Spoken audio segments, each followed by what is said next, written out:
Thanks for coming. We're not here for you, bitch. We're here for this.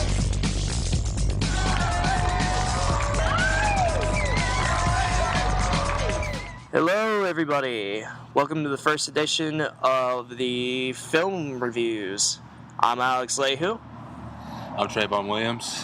And I'm Wayne Gorge. And we're here today to talk about a Netflix pick of Hostel Part 3. For those of you who don't know, Hostel Part 3 is the third installment in the highly popular torture porn series Hostel. It is the first to be released direct to DVD, though.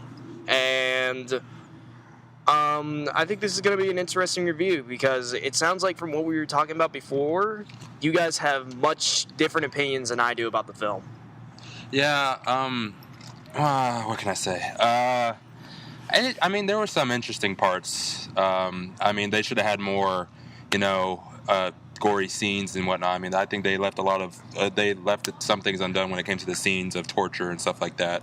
Well, before we start getting into that stuff, let's actually talk about what the movie is about. For those who don't know what the Hostel series is about, the Hostel series is, like we said, a torture porn horror series in which the plots revolve around usually a group of 2 to 4 people who get caught within a deadly organization that has fun torturing them. Now, the difference between Hostel 3 and the other Hostels is that this is the first one that takes place in America, in which 4 people go to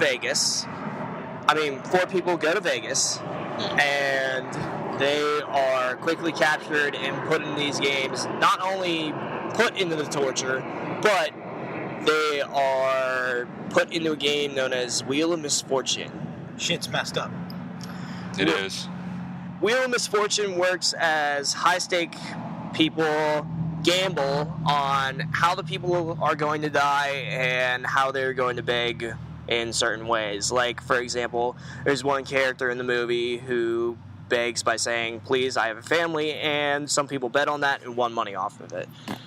I think system sucks. I don't even get why people would bet on shit like that. Yeah, seriously. What are we going to bet? Who begs for carrots or some fucking shit like that? No one even gives a damn about what you're betting for. Who cares if you cry for mercy? You can yank off my dick for all I care, but you're not making a damn million off it. Well, let's remember the other 2 films. I mean, we watched an Achilles heel get torn. Sorry, spoilers, everybody. But, I mean, if you're listening to this review, I'm guessing you've seen the others. But That movie's a fucking 5 out of 5. What, the second one? The second one? No, that was the first, remember? Yeah, the He first gets one. his fucking Achilles tendon torn. The thing that got me the first one, though, is... Well, I'm getting off topic, sort of, but the thing that got me on the first one was when they fucking torched her eye. All right. With the torch. Well, let's get off the first one because that actually segues way into a point that I have about this one. Okay. That difference from the other 2. The real big problem that I have with the other 2 Hostels is that I thought it reached a true level of being too disturbing for me. Like that Achilles tendon scene and the eye scene in the first one. Stop being a puss. No, I'm serious. I mean, the first time I saw that Achilles tendon scene, that disturbed the living fuck out of me. But that's what made it really good, is the gory scenes. Yeah. I've seen worse things in your basement. Not gonna lie. All right, just because we shine the black light on my bed doesn't mean that we have to talk about it. Jizz Master 9000 over here. I had to sleep on the fucking pillow, you asshole. All right. Off topic, everybody. Yeah, Hey, whatever. damn good. But Disgusting. one of the things that I really did enjoy about this film is that it felt like it didn't have to shock us overly with the gore, and it did something different for the series, which for a direct-to-DVD movie, I don't know about you guys, I expected this to be pure shit going into it. Yeah, me too. Well, one, it's part 3, and it went straight to DVD. So, of course, you're going to expect it to be shit. 2, it doesn't even involve the original director, Eli Roth. It's actually directed by a newcomer named Scott Spiegel, who... What the fuck is that? Yeah, first movie. Eli Roth had nothing to do with this film. Well, no wonder there weren't any really, gory scenes. Well, I think the movie has some... I think the movie kind of benefits from that because it keeps you a little more invested in the craziness of the story. And yes, people, this story is a little crazy. Even for a direct-to-DVD movie, it goes into a little bit of ridiculousness. But I think it does in a fun way. I don't know. Better than Wrong Turn 2. Anything's better than that fucking movie. So Achilles tendon cuts. all right, but I think that's something that Hostel 3 really benefits from is the fact that it doesn't really go for the disturbing. That's not to say that the kills aren't there aren't gory kills in this. The first kill, I know it got me. I don't know about the you two, but Face. spoilers. Ain't nothing better than pancake. Once face. again, I'm going to reiterate that when we're doing these reviews, we're going to probably slip up and spoil parts of the movie. Actually, we are going to. We'll get better at that. We'll get better at that, people. Fuck you guys at the moment, but that's what's going to happen. half you pricks are probably spoiled anyway. Yeah. So fuck off and bear with us, alright? Alright. We'll get better at it, people. But I mean, I don't know about you guys, but I think that's one of the things the film benefits from, is that it doesn't go ridiculously overboard on the gore, but I think it has the right level. Win. Go win. Well, you see, what I specifically like about this movie is it brings in fresh new actors for people to like get used to. You mean people nobody fucking knows? Right, so you actually get a feel of, hey man, I can fucking be that guy. Yeah. Like, it gives you, you know, if you're in America and someone takes you, you're done shit out of luck. Right? You can sit there and have sex with this babe who slips tequila in you, and next thing you know, you're in a betting game of who rips your dick off. Simple as that. What I like You know about the sad part is I can figure us going to Vegas and then we're going to be waking up in cages like, ah shit, now we know what to do. And it would only happen at your bachelor party, you piece of shit. because he gets married to crazy people. That's just... Hey, she's all right. No, Can't even comment on this. You know what sucked about this movie, though? What? It sucked how freaking it's not in a foreign country. Yeah. It actually happens in maybe people are that fucked up in this country. Who cares? But I like stuff like the Human Centipede in freaking Germany. Yeah. You know, like a You know what's kinda creepy weird? guy sitting there licking his lips, wanting to make people into something we don't even fucking know. You know what? We're not talking about Human Centipede. I don't want to ever talk about that film again. Let's leave that be. Yeah, but It relates to this goddamn shit. well, when it came, yeah, I totally agree with Win. Like when it came to like the other hostels taking place in foreign countries, it gives you a feel that, oh shit, I want to go to that country for that specific reason.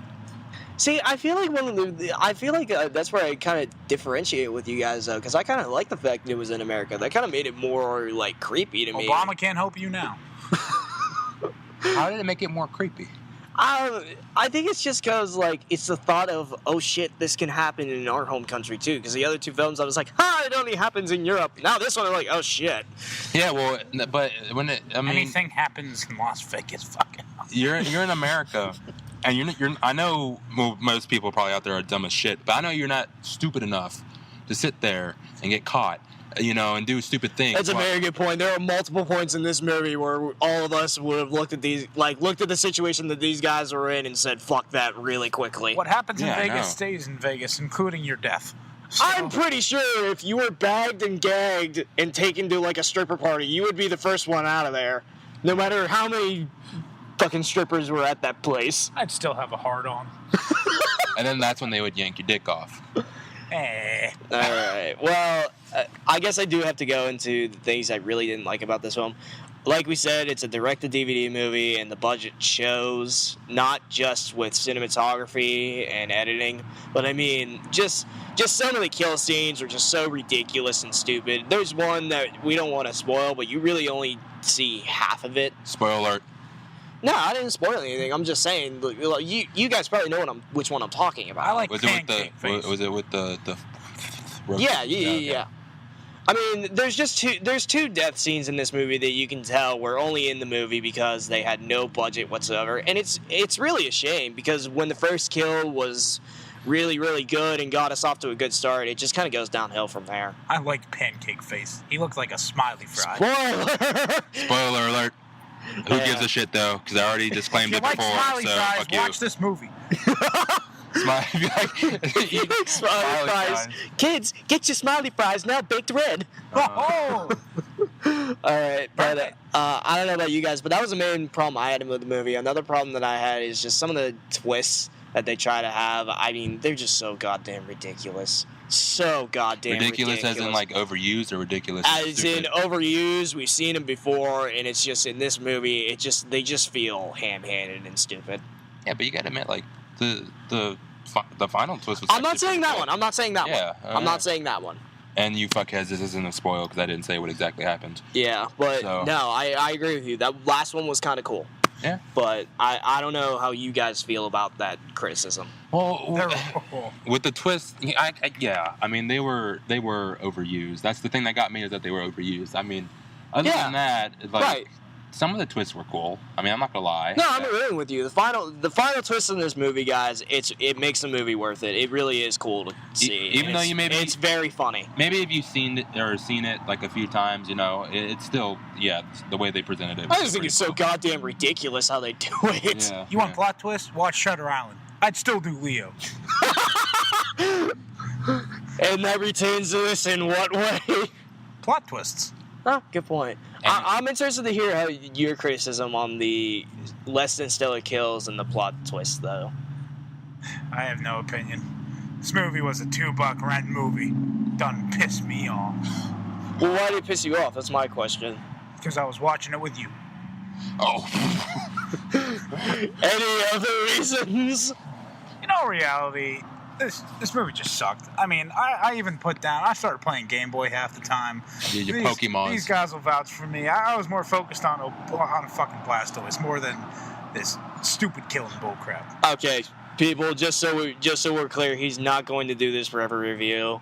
I'm just going to get this out of the way right now. He just disliked the movie enough that he pulled out a Game Boy. So, when your ultimate calls is a rental? 2. Definitely a 2. Rental. So, yeah, okay. Well, Ren's got a rental. Trevon? I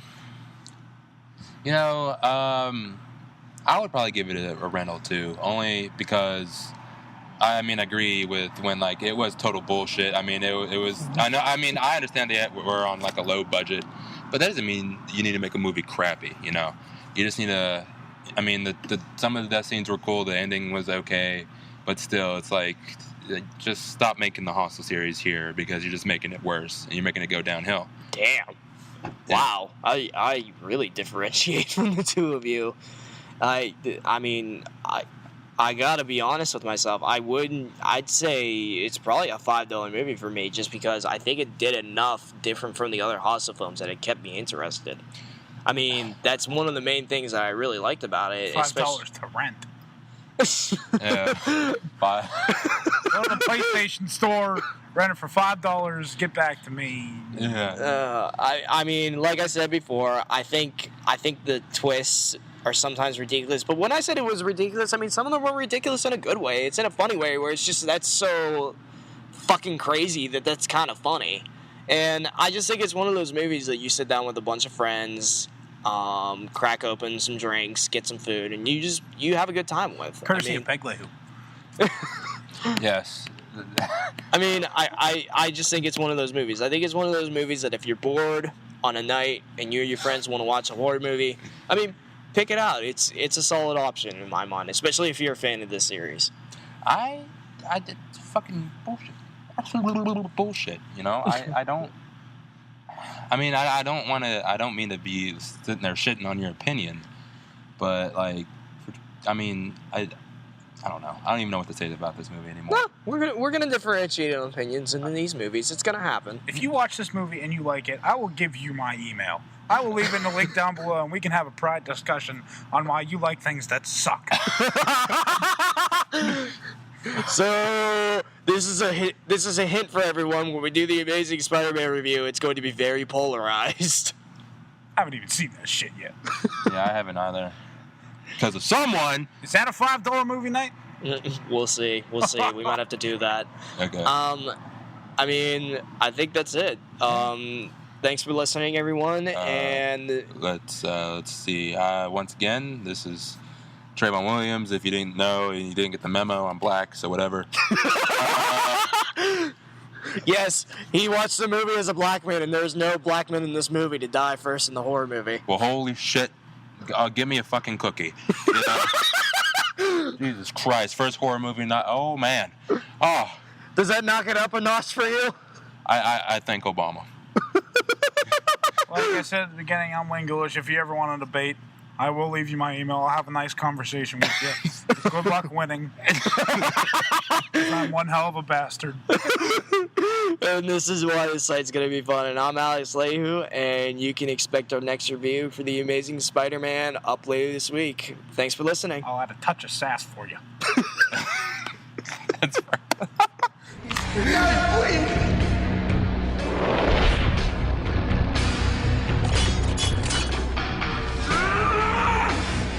My friends have money we can pay you. You already been paid for. Place your bets. Enjoy the show. Now, who wants to bid on killing the groom? Please, no.